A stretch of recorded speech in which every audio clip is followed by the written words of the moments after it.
प्रदेश अध्यक्ष नरेंद्र।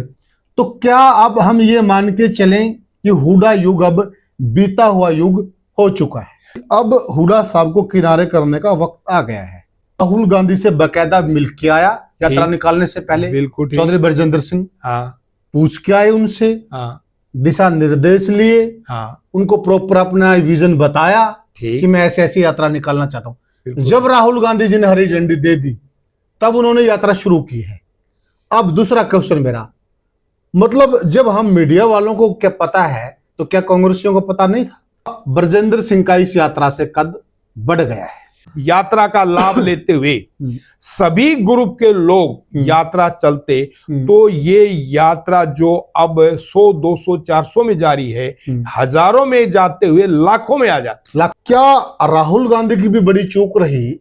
बीच में तो लोग ऐसी बातें करने लगे थे कि भाई बरजिंदर सिंह उनसे पूछाए, क्या राहुल गांधी भूल तो नहीं गए हैं कि मैंने ही परमिशन दी है? क्या मान लिया अब वो गुड़गांव में आए हैं, लेकिन वो आए लास्ट मोमेंट पे।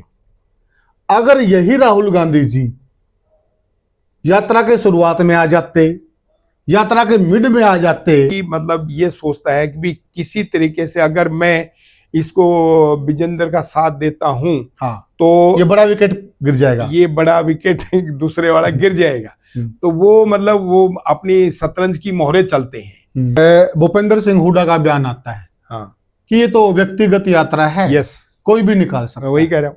ठीक है, क्या ये बयान राहुल गांधी तक नहीं पहुंचा? दूसरा, जरूर पहुंचा होगा। प्रदेश अध्यक्ष, हाँ, संगठन के दो ही बड़े चेहरे होते हैं प्रदेश में, हाँ जी, एक सीएलपी लीडर, यस, और एक प्रदेश अध्यक्ष। हाँ जी, आप बाकी को छोड़ दीजिए, बाकियों ने बहुत कुछ बोला है, ठीक, हम उसकी चर्चा ही नहीं करते। ठीक है, दो के बयान पकड़िए आप। हाँ, प्रदेश अध्यक्ष कहते हैं हाँ जी, कि ये तो उनकी व्यक्तिगत यात्रा है, वो भी यही लाइन बोलते हैं। पगड़ी की बात है, जब राहुल गांधी जी को पगड़ी पहनाई जा रही है, उस पगड़ी को रणदीप सिंह सुरजेवाला अपने हाथों से पहना रहे हैं।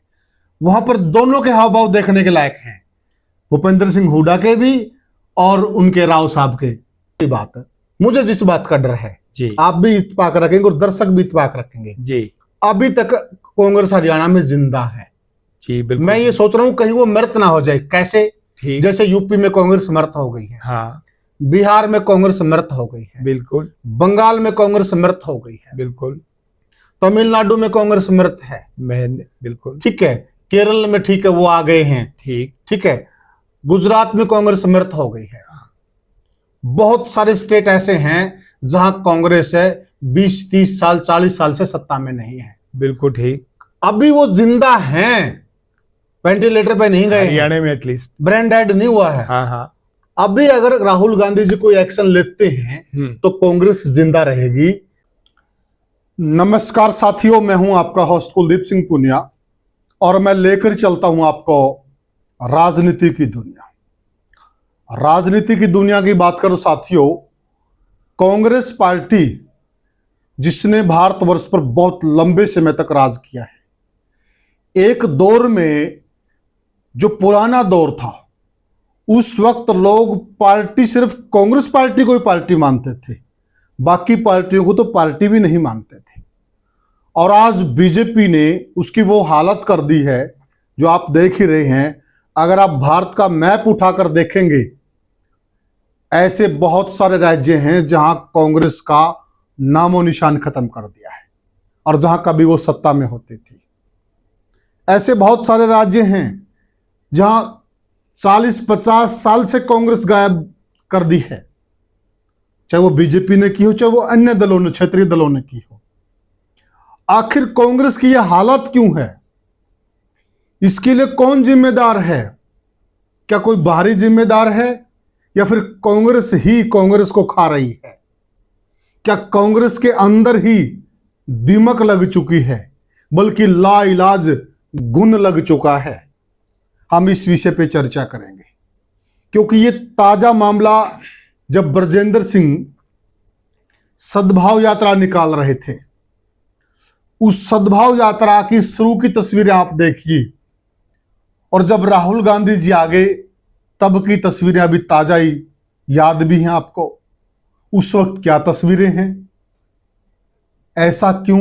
यात्रा तो पहले भी कांग्रेस की थी, या फिर राहुल गांधी आने के बाद कांग्रेस की बनी है? कमाल है। जब ब्रजेंद्र सिंह ने ऑफिशियली कांग्रेस ज्वाइन कर ली, और वो परिवार भी कोई यूं नहीं कि नया परिवार हो, चौधरी छोटू राम से उस परिवार का नाता है। तो इस विषय पे हम खुल के चर्चा करेंगे, बिल्कुल एक एक पहलू पे चर्चा करेंगे। और चर्चा में हमारे साथ मेहमान मौजूद हैं, परिचय के मोहताज ने आप भली भांति जानते हैं, पूर्व आईजी रणवीर शर्मा जी। और आजकल तो मैं इनको राजनीतिक विश्लेषक भी कह दूं तो शायद गलत नहीं होगा। तो सबसे पहले तो आईजी साहब ग्रामीण भारत मंच पर आपका नमस्कार। सभी दर्शकों को नमस्कार। आईजी साहब देखिए, वैसे तो है ना, आप कांग्रेस को जब भी छेड़ोगे उनकी जुबान पर यह रहता कि मोदी ने ये कर दिया, बीजेपी ने ये कर दिया। मैं साफ शब्दों में पूछना चाहता हूं, जब चौधरी ब्रजेंद्र सिंह की यात्रा चल रही थी, क्या मोदी ने और बीजेपी ने कांग्रेस के नेताओं को उस यात्रा में शामिल होने से भी रोक दिया क्या? बिल्कुल नहीं रोका कुलदीप जी। रोका तो इनकी अपनी गतिविधियों ने रोका। अच्छा। आपसी जो इनका एक दूसरे के साथ 36 का आंकड़ा कहूं तो मैं गलत नहीं होऊंगा। मतलब एक दूसरे को 36 के आंकड़े के साथ देखना ही पसंद नहीं करते। तो यात्रा का तो उन्होंने विरोध समझ लो, या यूं समझ लो कि भाई हमारा इस यात्रा से कोई संबंध नहीं है, या यूं समझ लो कि ये उनकी अपनी पर्सनल यात्रा है। ऐसे ऐसे शब्दों का प्रयोग करना जो ये बात दर्शा रहा है कि कांग्रेस के अंदर जब तक आपसी मन मुटाव, जो मन से मुटाव हो रहा है, आपस में मतभेद हो सकते हैं, लेकिन जो मन भेद हैं वो दूर नहीं होते, तब तक कांग्रेस का कोई भविष्य हरियाणा में मैं नहीं देख रहा। बल्कि मैं इसके साथ एक बात जोड़ना चाहूंगा अजी साहब, हमारे यहाँ एक कहावत है कि मतभेद हो मनभेद नहीं होने चाहिए। यस, बिल्कुल ठीक। यानी कि अब इनका मन भेद हो गया है। मन भेद हो गया तो फिर ये राज्य में कैसे आएंगे? यही बात तो मैं कह रहा हूं कि इसी बात का फायदा बीजेपी उठाएगी। इनके मन भेदों का फायदा बीजेपी उठाएगी, और अंदर खाते इनके जो आपसी मन भेद हैं या मन मुटाव हैं, उनके बीच में और आग में घी डालेगी। वो नहीं डालेंगे तो किसी से डलवाएंगे, जो डलवाए जा रहे हैं। ये जो पार्टी का मुखिया है राहुल गांधी, उन्होंने देखना है जो आपसी कांग्रेस का मन मुटाव है और मन भेद है, इसकी वजह से कांग्रेस 2 कदम आगे चलती है तो 4 कदम पीछे हो जाती है। अच्छा, मतलब पीछे ज्यादा जा रहे हैं जी। पीछे ज्यादा जा रहे हैं। अच्छा। और इनका मन मुटाव इस कदर से है कि भी अब जैसे हरियाणा के देख लीजिए, एक ग्रुप जग जाहिर है, सैलजा का एक ग्रुप है, सब लोग उसको अपने अपने तरीके से अपना एक माई बाप सा बना रखा है। इसी तरह से सुरजेवाला का एक ग्रुप हो गया, और तीसरा हुड्डा का तो है ही है। बिल्कुल। चौथा जो उसका बेटा है वो भी अपना एक ग्रुप बना रखा है। जो इनके प्रधान जी हैं राव साहब, उनका भी एक ग्रुप छोटा मोटा बनी गया है। तो ये जो ग्रुपबाजी है, मन भेद है, और एक दूसरे को अंदर से एक ग्रुप ऑलरेडी चौधरी वीरेंद्र सिंह का ऑलरेडी है, पहले से है, ऑलरेडी है। अगर वो 10 साल बीजेपी में चलेंगे तो कोई बात नहीं, लेकिन है तो पुराने कांग्रेसी। हाँ, तो इनकी कम से कम राहुल को एक बार नहीं 10-15 बार क्लास लेनी पड़ेगी, जब जाके ये सिस्टम भाईचारे में आएंगे। क्लास, मैं ये सोच रहा हूं क्या क्लास लेने से भी काम चल जाएगा? क्लास मतलब तो क्लास की बजाय एक्शन, और एक्शन भी परमाणु वाला। यस, आप थोड़ा सा और ज्यादा सख्त कहेंगे। हाँ। मैं इसे ये कहूं कि भी उनको बैठा के, और बैठाने के बाद इनके जो मन भेद आपस में टकराव के हैं उनको समझना पड़ेगा। टकराव जो हम समझ रहे हैं वो मुख्य है कि मैं बॉस हूं। यस, जो मुझे समझ में आ रहा है। बिल्कुल बिल्कुल। कि भी हुड्डा कहेगा मैं बॉस हूं, सारे मेरे अंडर आओ। सैलजा कहेगी नहीं नहीं मैं बॉस हूं, मेरे अंडर आओ। सुरजेवाला सिस्टम देख लेता है, वीरेंद्र सिंह जो है वो भी यही कहेगा अभी मैं तो सबसे पुराना लीडर हूं, सबसे पुराना, मैं तो इस सबसे सीनियर हूं। तो ये जो बॉसिज्म की लड़ाई है ये इनको किस तरीके से हटानी पड़ेगी कि भी अब जो युवा पीढ़ी है उसको आगे बढ़ाएं। अब चौधरी वीरेंद्र सिंह ने बिल्कुल ठीक किया और लड़के को एक सही रास्ता दिखाया। यस, अब बेटा आप जो है ना अपनी सद्भावना की एक यात्रा पे हरियाणा में निकलो, बिल्कुल। मेरे पास जो भी कुछ है मैं उसमें अपनी तरफ से मदद करूंगा। और उन्होंने इस बात के लिए राहुल से भी परमिशन ली होगी क्योंकि पार्टी के सर्वे सर्वा हैं। मैं यही कहना चाह रहा था बीच में, जो आप कह रहे हैं मैं उस बात को आगे बढ़ाता हूं। हाँ। जो आप कह रहे हैं, हाँ। देखिए राहुल गांधी से हम मीडिया में हैं, ठीक। अगर मुझे इस बात की खबर है हाँ। कि वो राहुल गांधी से बकायदा मिल के आया यात्रा निकालने से पहले, बिल्कुल चौधरी बरजिंदर सिंह, हाँ, पूछ के आए उनसे, हाँ, दिशा निर्देश लिए, हाँ, उनको प्रॉपर अपना विजन बताया कि मैं ऐसे ऐसी यात्रा निकालना चाहता हूं। जब राहुल गांधी जी ने हरी झंडी दे दी तब उन्होंने यात्रा शुरू की है। अब दूसरा क्वेश्चन मेरा, मतलब जब हम मीडिया वालों को क्या पता है तो क्या कांग्रेसियों को पता नहीं था कि ये राहुल गांधी जी के इशारे पे यात्रा हो रही है? खूब अच्छे। लेकिन ये लोग फिर भी नहीं आए। मैं जो परमाणु वाला एक्शन कह रहा था कि अब परमाणु से काम चलेगा, छोटे मोटे बम से काम नहीं चलेगा। ठीक ठीक। अब दूसरी बात, मुझे जिस बात का डर है जी, आप भी इत्तेफाक रखेंगे और दर्शक भी इत्तेफाक रखेंगे जी, अभी तक कांग्रेस हरियाणा में जिंदा है जी, बिल्कुल। मैं ये सोच रहा हूं कहीं वो मृत ना हो जाए। कैसे? जैसे यूपी में कांग्रेस मृत हो गई है, हाँ, बिहार में कांग्रेस मृत हो गई है, बिल्कुल, बंगाल में कांग्रेस मृत हो गई है, बिल्कुल, तमिलनाडु में कांग्रेस मृत है, बिल्कुल, ठीक है, केरल में ठीक है वो आ गए हैं, ठीक है, गुजरात में कांग्रेस मृत हो गई है। बहुत सारे स्टेट ऐसे हैं जहां कांग्रेस है 20, 30 साल, 40 साल से सत्ता में नहीं है। बिल्कुल ठीक। अभी वो जिंदा हैं, वेंटिलेटर पे नहीं गए, हरियाणा में एटलीस्ट ब्रेन डेड नहीं हुआ है। हाँ, हाँ। अभी अगर राहुल गांधी जी कोई एक्शन लेते हैं तो कांग्रेस जिंदा रहेगी। आप क्या मानते हैं? मैं आपकी बात से 100% सहमत हूं कि राहुल जी को क्रिया की प्रतिक्रियाएं देनी पड़ेंगी। जो आप एक्शन की बात करो, एक्शन के रिएक्शन देने पड़ेंगे। और अपनी जो सीआईडी है या अपना मुखबर सिस्टम है विद इन कांग्रेस, उनको बताने वाले हर एक ग्रुप में बैठे हैं।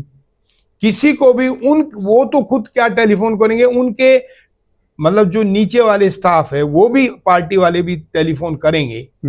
तो इनकी ये सारी स्टेटमेंट जब आप लोगों तक जा रही है कि हुड्डा इस यात्रा के बारे में क्या कह रहा है, या प्रधान जी उनके बारे में क्या कह रहे हैं, या शैलजा क्या कह रही है, तो ये बातें पार्टी हेडक्वार्टर पे भी जरूर जाती हैं।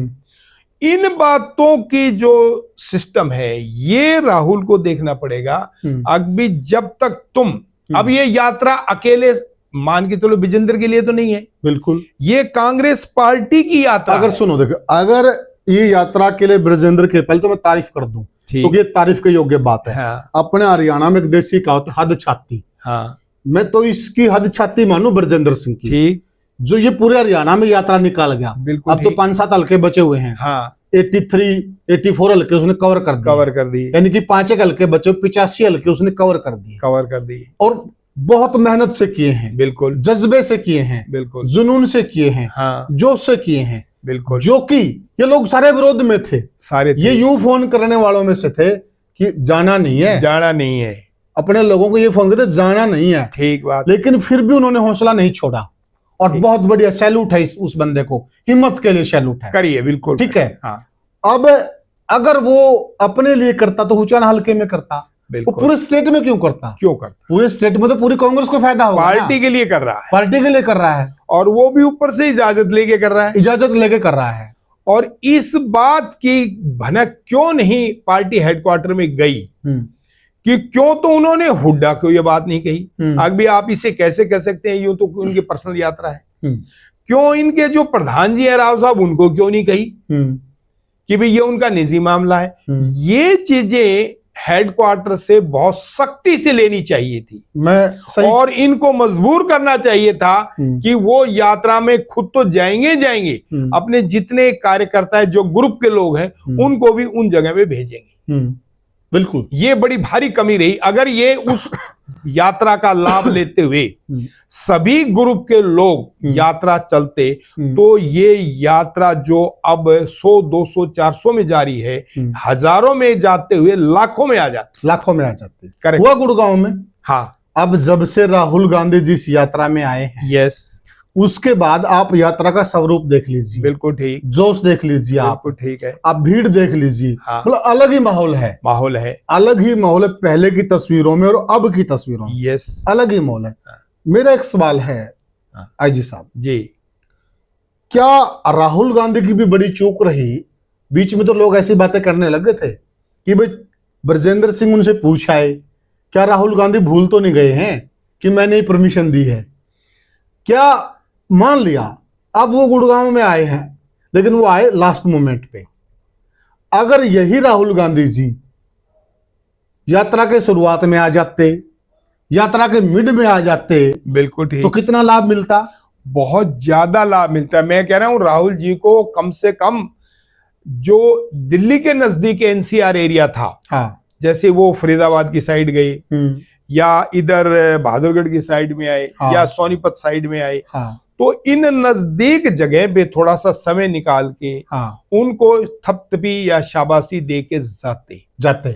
और जैसे उनको रिएक्शन मिलता पार्टी हेडक्वार्टर से, अभी आज उनके बारे में हुड्डा ग्रुप ने सही नहीं बोला, वो उन्हीं को मजबूर करते कि हुड्डा साहब मैं बहादुरगढ़ आ रहा हूं, बिल्कुल, आप पूरी फौज के साथ आइए। बिल्कुल सही बात है। या उन्हें कहिए भी फरीदाबाद साइड में थे, बिल्कुल, तो वहां जो उनके ग्रुप के लोग थे उनको बताया जाता है कि भाई आज मैं इधर आ रहा हूं, क्योंकि वो कहते ने जब बड़े चौधरी को साथ लिया जाए तो बाकी छोटे चौधरी सारे अपने आप आ जाते, अपने आप आ जाते। बिल्कुल सही बात है। तो ये चूक राहुल जी की तरफ से रही। मैं दूसरी चूक मानता हूं पार्टी हेडक्वार्टर की तरफ से रही। या यूं समझिए, मैं एक बात और भी मान सकता हूं कि भी क्योंकि बीच में कान भरने वाले बहुत ज्यादा होते हैं। आगे ये तो कल तक बीजेपी में थे, इन्होंने बीजेपी की मलाई खाई, ठीक है नहीं, और आज ये अब कांग्रेस की मलाई खाना चाहते हैं, और उनके कान भरते रहे। लेकिन जब राहुल जी खुद विजेंद्र से मिले या विजेंद्र उनसे बीच में 3 या 4 दफा मिल के आए, जो मेरे पास सूचना मिल के आए हैं। एक बार तो खुद उन्होंने जो सद्भाव यात्रा की टी शर्ट है, टी शर्ट भी उन्होंने राहुल गांधी जी से लॉन्च कराई। तो उस वक्त जो है ना, उनको शायद बीच में जो कान भरने वाले थे उनकी बात को उन्होंने नकारा किया, और उस वक्त भी सख्ती से नहीं दिया उन्होंने आदेश, क्योंकि हाईकमांड का फिर आदेश ही चलता है, अभी सब शामिल हुई। तो उस ना सख्ती देने से, ना क्रिया करने से या ना प्रतिक्रिया देने से हेडक्वार्टर की तरफ से या राहुल की तरफ से ये यात्रा बहुत ज्यादा सक्सेस होनी चाहिए थी। अब मान के चलो 20%, 30%, 40% तक हम मैक्सिमम मान सकते हैं कि इतनी सक्सेस पार्टी की ये रही भी। कांग्रेस की ना मान के इन लोगों ने उसको व्यक्तिगत सद्भावना यात्रा बनाया। इसमें एक चीज और देखिए, आपको भी ज्ञात है ये चीज, भूपेंद्र सिंह हुड्डा का बयान आता है, हाँ, कि ये तो व्यक्तिगत यात्रा है, यस, कोई भी निकाल सकता है। वही कह रहा हूं, ठीक है। क्या ये बयान राहुल गांधी तक नहीं पहुंचा? दूसरा, जरूर पहुंचा होगा। प्रदेश अध्यक्ष, हाँ, संगठन के 2 ही बड़े चेहरे होते हैं प्रदेश में, हाँ जी, एक सीएलपी लीडर, यस, और एक प्रदेश अध्यक्ष। हाँ जी, आप बाकी को छोड़ दीजिए, बाकियों ने बहुत कुछ बोला है, ठीक, हम उसकी चर्चा ही नहीं करते। ठीक है, 2 के बयान पकड़िए आप। हाँ, प्रदेश अध्यक्ष कहते हैं हाँ जी, कि ये तो उनकी व्यक्तिगत यात्रा है, वो भी यही लाइन बोलते हैं, मेरे पास ये पार्टी की यात्रा नहीं है, हाँ, मेरे पास कोई हाईकमान से आदेश नहीं है। ये बात, जब हाईकमान से आदेश आएगा तो मैं यात्रा में जरूर जाऊंगा, और मैं अपने जितने भी पदाधिकारी उनको चिट्ठी यही बात मैं कह रहा हूं कि ये जो लाइन प्रदेश अध्यक्ष, तो ये तो सीधा सीधा राहुल गांधी को ब्लेम कर रहे हैं। राहुल गांधी को ब्लेम हो गया। उन्होंने तो सरेआम कह दिया कि भाई जब तक मेरे पास हेडक्वार्टर से कोई आदेश नहीं आएगा, या यूं कहिए कि राहुल जी का कोई आदेश नहीं आएगा, तब तक मैं इस यात्रा को व्यक्तिगत यात्रा ही मानूंगा, पार्टी की यात्रा नहीं मानूंगा। तो ये आदेश जो है ना उनका पार्टी हेडक्वार्टर से जारी होना चाहिए था कि ये यात्रा व्यक्तिगत नहीं है, पार्टी की यात्रा है और इसमें सभी कार्यकर्ताओं को पुरजोर तरीके से सद्भावना दिखाते हुए 36 लोगों की बिरादरी में जाना चाहिए। तो उससे ज्यादा इन्हें सफलता मिलती और पार्टी का नाम भी होता और पार्टी का एक सिस्टम हरियाणा में जो बनना चाहिए था वो और आगे बढ़ता। देखिए, आप एक चीज और देखिए इसमें आजी साहब, जो आप कह रहे हैं पार्टी को जो इस यात्रा का लाभ मिलना चाहिए था उसमें कांग्रेस की बहुत बड़ी कमी रही। यस, ब्रजेंद्र सिंह को जो लाभ मिलना चाहिए था उसको लगभग 80% लाभ मिल चुका है। हाँ, राहुल गांधी का आना 80% नहीं तो मान के चलो भी 50-60% में तो मतलब उसका नाम हो ही गया। हरियाणा के अंदर भी चौधरी वीरेंद्र सिंह का लड़का वो यात्रा निकाल रहा है। हाँ। और देखिए वो पढ़े लिखे हैं, रिटायर्ड आईएएस हैं। बिल्कुल। दूसरी बात, उनके ऊपर मतलब एक बहुत बड़े परिवार का ठप्पा भी है। ठीक, चौधरी छोटू राम परिवार कोई छोटा परिवार नहीं, बिल्कुल है, बहुत बड़ा परिवार है। ईमानदार भी हैं, कोई उनके ऊपर आरोप भी नहीं है। अब ऐसा इंसान यात्रा निकाल रहा है पार्टी के लिए। यस, तो पार्टी को तो बहुत लंबा चौड़ा फायदा होना चाहिए। लंबा चौड़ा पार्टी को फायदे नहीं होना चाहिए थे, बल्कि मैं चाह रहा था कि भी वो एक यंग ऑफिसर रहे हैं, मतलब ही इज हार्डली 45-50 के भी नहीं हुए, 50 के आसपास होंगे। तो यंग जनरेशन जो थी कांग्रेस की, युवा जो तुर्क थे, उनको तो बहुत जोर से इसमें सहयोग दिलवाना चाहिए था। इसमें क्यों कमी रही राहुल जी की या हेडक्वार्टर की कि उन्होंने क्यों नहीं इन सीनियर्स को अच्छी तरह से समझाया या सख्ती से क्रिया प्रतिक्रिया नहीं दी और फिर इस यात्रा को कामयाब बनवाने में जो इतनी मेहनत वो कर रहा है या उसके सारा परिवार कर रहा है, तो इसको निजी यात्रा के बजाय पार्टी की यात्रा करके चलते, जो अब लास्ट में जाके गुड़गांव में ये उन्होंने दर्शाया कि ये व्यक्तिगत यात्रा नहीं है, ये पार्टी की यात्रा है। और अभी तो सब लोग इकट्ठे हुए, ये काम उन्हें बीच में कर देना चाहिए था। जो आपने ठीक कहा कि उन्हें बीच में 2 बार कर देना चाहिए था। हाँ। तो ये यात्रा बहुत सफल होती। मैं एक पर्सनल एग्जांपल देना चाहता हूँ। ऐसे ही एक भाईचारा स्नेह मिलन प्रोग्राम कर रहे हैं कैप्टन अभिमन्यु, और उनके 3-4 प्रोग्राम हो चुके हैं अलग अलग शहरों में। बीजेपी और कांग्रेस के अंतर की बात कर रहा हूँ। हाँ। वहां मैं देख रहा हूं, मुझे बीजेपी पार्टी के पदाधिकारी, मतलब हांसी के अंदर प्रोग्राम था वो। हांसी के अंदर प्रोग्राम, मतलब बीजेपी में और इनमें क्या अंतर है? यस, कोई पार्टी ने ऐसा आदेश जारी नहीं किया कि कैप्टन अभिमन्यु का अगर प्रोग्राम है उसमें शामिल होना है। यस, फिर भी वहां पर हांसी का जिला प्रधान, उसकी सारी टीम मंच पर मौजूद थी। मौजूद नहीं, मैं ये बता रहा हूं कि क्योंकि उनको ये पता है अगर कैप्टन साहब कुछ कर तो पार्टी के लिए रहे। यस, ये वहां देखिए, वहां पे ये जो व्यक्तिगत वर्चस्व की लड़ाई है ना, वो पार्टी नहीं बर्दाश्त करती। अगर कोई ग्रुप बना के अपना वर्चस्व बना के फर्ज करे, जैसे सीनियर थे रामविलास शर्मा था, वो अपना ग्रुप बनाता, ठीक है नहीं, या दूसरे और सीनियर वो रहे हैं, क्या नाम उनका, पीछे जो इनके दूसरे सीनियर नेता रहे हैं, मैं सुभाष बराड़ा जी रह गए हैं, प्रदेश अध्यक्ष रहे हैं वो भी, या मुख्यमंत्री रहे हैं खट्टर साहब। तो वो मतलब कभी भी अपना मन मुटाव, मन भेद जग जाहिर नहीं होने देते। अंदर से थोड़ी बहुत कुछ हो सकता है रखते हो, अभी ये क्यों कर रहा है, किस लिए कर रहा है, लेकिन उनको पार्टी हेडक्वार्टर से और खासकर संघ के हेडक्वार्टर से आदेश होता है, अगर पार्टी का कहीं भी कोई कार्यक्रम होता है, कोई भी नेता करता है, तो उसमें तन मन धन से वहां सहयोग करें और वहां अपनी भीड़ को जुटाएं। तो ये क्यों नहीं सीखते? ये नहीं सीखते, ये क्यों नहीं नकल मारते? इसी वजह से ये 14 साल से पीछे है, नहीं तो पिछले राज में आ जाते। और अभी तो मैं फिर वो लाइन दोहरा रहा हूं, अभी ये वेंटिलेटर पे नहीं गए हैं, अभी ब्रेन डेड नहीं हुआ है। कांग्रेस पार्टी हरियाणा में जिंदा है। यस, और इस प्रकार से बिल्कुल मृत हो जाएगी, खत्म हो जाएगी। नहीं तो फिर धीरे धीरे आगे आपस में पार्टीबाजी चलेगी। जो आज 30-35 पे खड़े हैं, हाँ बिल्कुल, तो आगे फिर दाई पकड़नी मुश्किल हो जाएगी। बिल्कुल हो जाएगी दाई पकड़नी। अगर यही कोई विजय हो गया पैदा, यही अगर इस मौके पे कोई विजय पैदा हो गया बिल्कुल तो ये ऐसे चली जाएगा सारा सिस्टम। सिस्टम चला बीजेपी का अपना वोट बैंक है, उड़ जाएगा। उन्होंने वो बड़ा मजबूत कर दिया है, हाँ, वो ज्यादा हिलना नहीं है। हाँ। अगर कोई विजय पैदा हो तो वोट बैंक इन्हीं का जाना है, इन्हीं का जाना ये भी है। क्लियर है। अब मैं देखा नहीं, अभी जैसे अभी जिक्र कर रहे थे हम कि उकलाना में इनका छोटा इलेक्शन था, छोटा इलेक्शन नगर पालिका, 15,500 वोटों की नगर पालिका, नगर पालिका, तो उसमें सारे नेता पहुंचे हैं वहां, समेत मुख्यमंत्री पहुंचे हैं। हार जीत अलग बात है। इसी तरह चाहे इनका अम्बाड़ा का काम था, चाहे इनका सांपला का इसमें क्या नाम सोनीपत रेवाड़ी में हो, सोनीपत में हो, धारूहेड़ा में हो, सांपला में हो, सब जगह।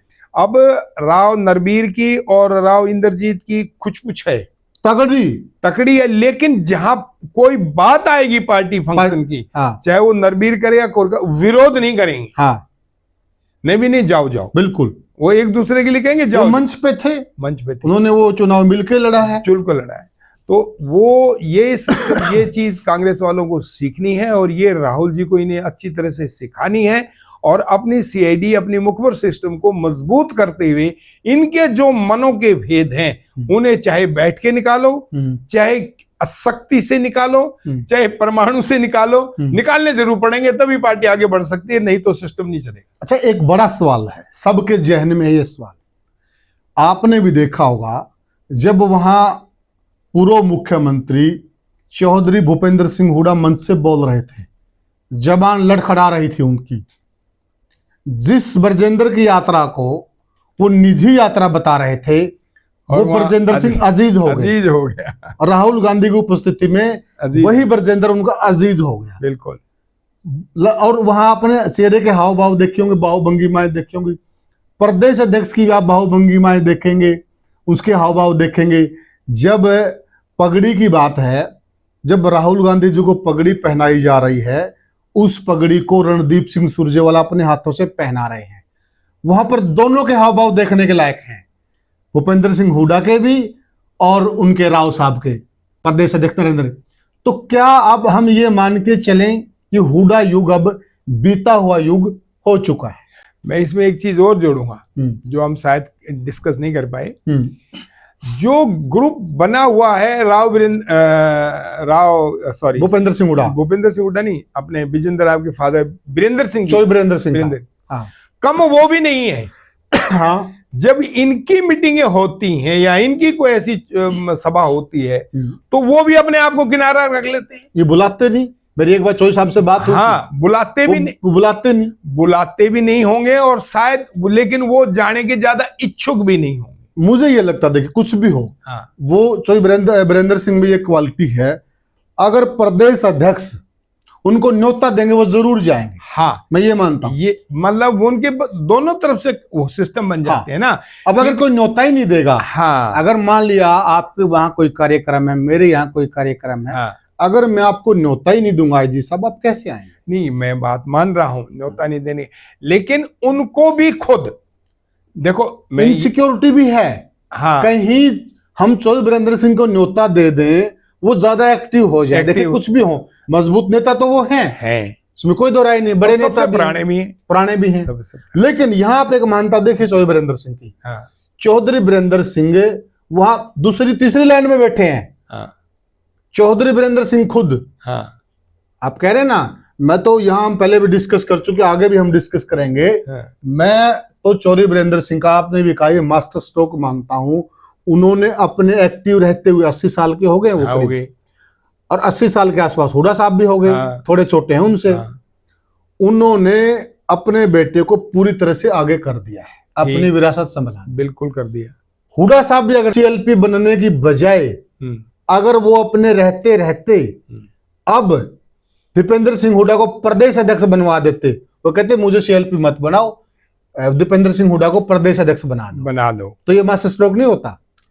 मास्टर स्ट्रोक होता भी सही, लेकिन उसमें सबसे बड़ी जो कठिनाई थी कि वो अपना तो कोठे नहीं छोड़ना चाहते, अड़े रहे खुद वो। नहीं, मैं वो समझ गया। हाँ। लेकिन बेटे के साथ जो सीनियर कांग्रेसी हैं, जो अभी एमएलए हैं, वो शायद उनके इतने नजदीक या उनके कंट्रोल में नहीं रह पाते।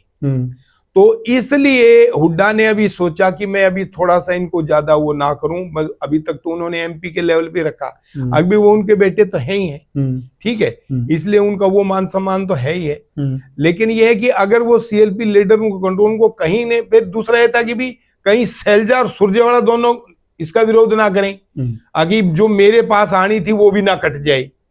तो इसलिए वो हमसे बहुत ज्यादा शाणे हैं इन चीजों के लिए, तो बहुत ज्यादा शाणे हैं, लेकिन उन्होंने बहुत चीजें सोची होंगी। वो ठीक है, हाँ, लेकिन हमारा विश्लेषण ये है, हाँ, हम ये मानते हैं कि अगर देखिए प्रदेश अध्यक्ष बनने के बाद एक कद बढ़ जाता नेता, बढ़ता, एक ठप्पा लग जाता, बिल्कुल, इनको अनुभव भी हो जाता, बिल्कुल, उनके रहते रहते अनुभव हो जाता। हाँ, चलो वो अलग विषय है। अपना एक वो सवाल रह गया, मैं कह रहा था कि वो बीता हुआ युग होगी, आपने एक चीज और नोटिस करी होगी, राहुल गांधी जी ने वहां जिस प्रकार से स्पीच दी, हाँ, कई बार उन्होंने ब्रजेंद्र सिंह की तारीफ की है, एक बार नहीं की, कई बार की है। दूसरी बात उन्होंने ये कहा कि यह यात्रा सभी प्रदेशों में होनी चाहिए, हाँ, यानी कि यहाँ बहुत बड़ी तारीफ कर गए वो, हाँ, यानी कि जो ब्रजेंद्र सिंह का मॉडल है उसको उन्होंने सही माना, लागू होना चाहिए, लागू होना चाहिए। हाँ। तो क्या यहाँ से इशारा नहीं मिल रहा कि हुड्डा साहब को वो धीरे धीरे, मतलब वो बीता हुआ युग है, तो ब्रजेंद्र सिंह का यहाँ कद बढ़ गया है और भविष्य के ब्रजेंद्र सिंह बड़े लीडर हो सकते हैं? नहीं, देखो, हो सकते हैं, क्योंकि अभी बहुत सारे उसमें किंतु परंतु हैं। हाँ, वो तो है, किंतु परंतु हैं, क्योंकि ना तो शैलजा अपने आप को छोटा मान के राजी है और ना वो उनके अंडर काम करके राजी है। सुरजेवाला का तो सवाल ही पैदा नहीं होता, वो तो अपने आप को नेक्स्ट जो है ना वो मान कर चलता है। इसमें एक सूचना और मिल रही है आई जी साहब, कि जो राहुल गांधी जी का वहां पर आना, उसमें रणदीप सिंह सुरजेवाला की भी बड़ी भूमिका है।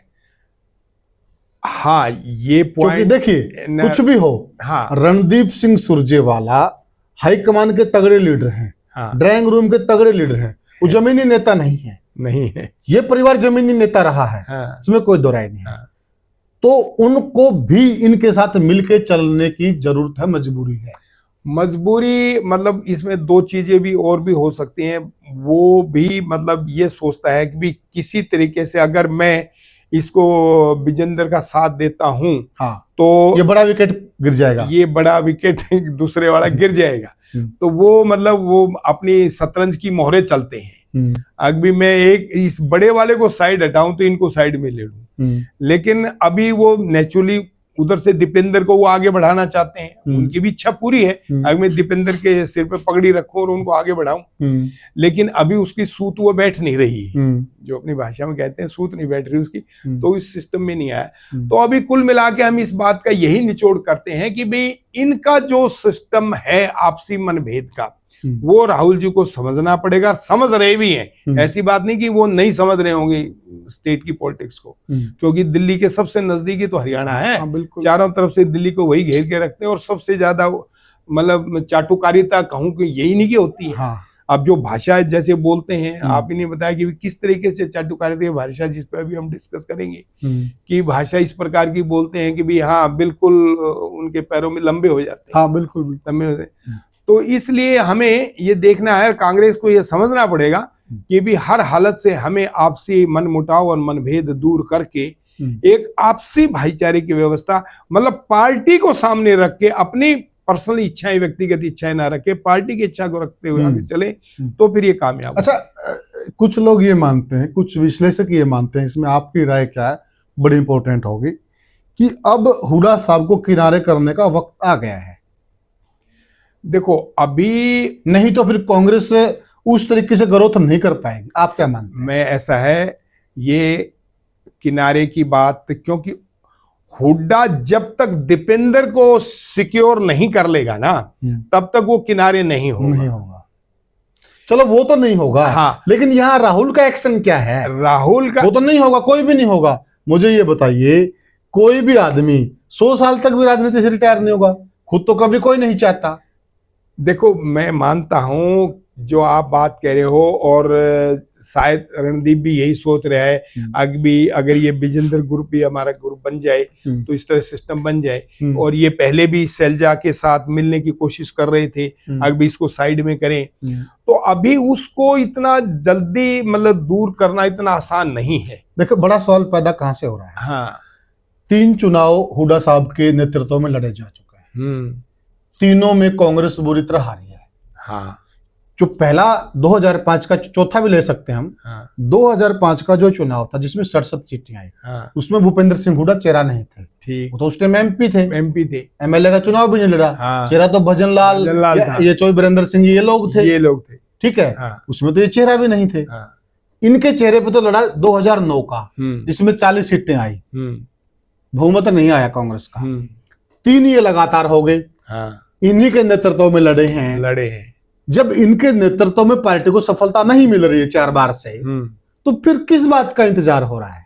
देखो, इंतजार इस बात का हो रहा है कि भी अभी मतलब एक तो कांग्रेस के अंदर इतने बड़े कद का भी के नेता बन नहीं पाया, और या यूं कहिए इसने किसी को बनने ही नहीं दिया। नेता भी बाद में कह सकता। आप ये देखिए ना, ये बहुत अच्छा सवाल आपको आपने पॉइंट रेज किया है। बीजेपी में और उनमें यही अंतर है। बीजेपी ने अटल आडवाणी के बाद भी अगली जमात के नेता तैयार किए। यस। और अभी भी पता है उनको कि मोदी युग समाप्त होगा, उसके बाद दूसरी जमात के, तीसरी जमात के नेता तैयार किए जा रहे हैं। उनका जो अभी नवीन जो प्रधान बना है वो इसी बात की कड़ी है। अभी अब अगली जनरेशन को तैयार किया जाए। और योगी जी को जिस प्रकार से पूरे भारतवर्ष में घुमाया जा रहा है, तो ये चीजें अभी मतलब कांग्रेस पार्टी में ये डिस्कस तो होती होंगी, लेकिन अभी उस पे ये कॉन्फिडेंस नहीं कर पा रहे हैं, आत्मविश्वास नहीं हो पा रहा है कि अगर हम हुड्डा को एक बार साइडलाइन कर दें तो उसकी जगह दीपेंद्र या विजेंद्र या सुरजेवाला ये लोग आगे बढ़ पाएंगे क्या। और इनकी फिर वही बात है व्यक्तिगत। अब भूपेंद्र सिंह हुड्डा सोचता भी मैं 10 साल सीएम रहा हूं, तो मेरी ही लिगेसी रहनी चाहिए। तो 12.5 साल भजनलाल भी रहे, भजनलाल रह गए, तो भजन भी ज्यादा रहे थे। वो भजनलाल की वो तरीका इनको सीखना चाहिए। हाँ। कि भजनलाल ने कभी भी पार्टी में रहते रहते इसको, कुलदीप को आगे नहीं किया था, या चंद्रमोहन को आगे कभी नहीं किया उसने, उनको आगे नहीं किया। चूक हो गई उनसे चूक हो गया, जो भी होगी, लेकिन उन्होंने इनको सबको इकट्ठा रखा, चाहे वो विजेंद्र भी हो। हालांकि हुड्डा तो उनसे मतलब पर्सनली बहुत ज्यादा खुंद खाते थे, और उसी वजह से वो उसको हरा भी पाए, वो बात अलग है। लेकिन ये कि भी वो इन ग्रुप में से सैलजा का था, इनसे भी कभी नाराज नहीं होने देता था। जो अब मन मटाव चल रहा है, अब खटास जो है ना, उस टाइम ये खटास नहीं होती थी। इसलिए ये खटास निकालनी पड़ेगी, और निकाल के फिर इस सिस्टम को दोबारा तैयार करेंगे, तो जो ये यंग जनरेशन है विजेंद्र वाली, दीपेंद्र वाली, ये आगे बढ़ पाएगी। 2 जरूरी सवाल है, लास्ट सवाल है। हाँ। पहला सवाल तो यह है, क्या राहुल गांधी को अब वक्त आ गया है कि वो हरियाणा पर पैनी निगाह बनाकर रखें, जिसको गिद्ध दृष्टि कहते हैं पुलिस की भाषा में, जो आप लोग पैनी निगाह रखते हो ना मुजरिमों पे। क्या वो वक्त आ गया है? दूसरा सवाल भी साथ ले लीजिए, क्या ब्रजेंद्र सिंह का इस यात्रा से कद बढ़ गया है? देखो, इसमें 2 राय नहीं है कि उन्हें पैनी नजर के बगैर तो कांग्रेस आ ही नहीं पाएगी, क्योंकि ये आपसी जो फूट चल रही है, इस फूट को लोग और ज्यादा आग का मतलब घी डाल के आगे बढ़ाएंगे। दूसरा सवाल विजेंद्र का बड़ा क्लियर है, उन्होंने अपनी एक जगह कांग्रेस में पिताजी की जगह खड़ी कर ली है। अभी हाँ, मैं विजेंद्र भी हूं और कांग्रेस का एक अच्छा मोहरा हूं, और मैं भी मतलब अपनी ताल हर जगह ठोकूंगा। मतलब जो ये 10 साल बीजेपी में ये परिवार रहकर आया है, यस, तो वो दाग इनका अब धुल गया है। दाल धुल तो अभी पूरा तो नहीं हुआ है, मान के चले उसको 70-80% इन्होंने धो लिया यात्रा से धो लिया। ये भी बड़ी अचीवमेंट। हाँ, अचीवमेंट, ये बड़ी अचीवमेंट। दूसरी बात है, आप ये देखिए, जिसने बीजेपी छोड़ी है, हाँ, उन सब की फाइलें बीजेपी के पास है। हाँ।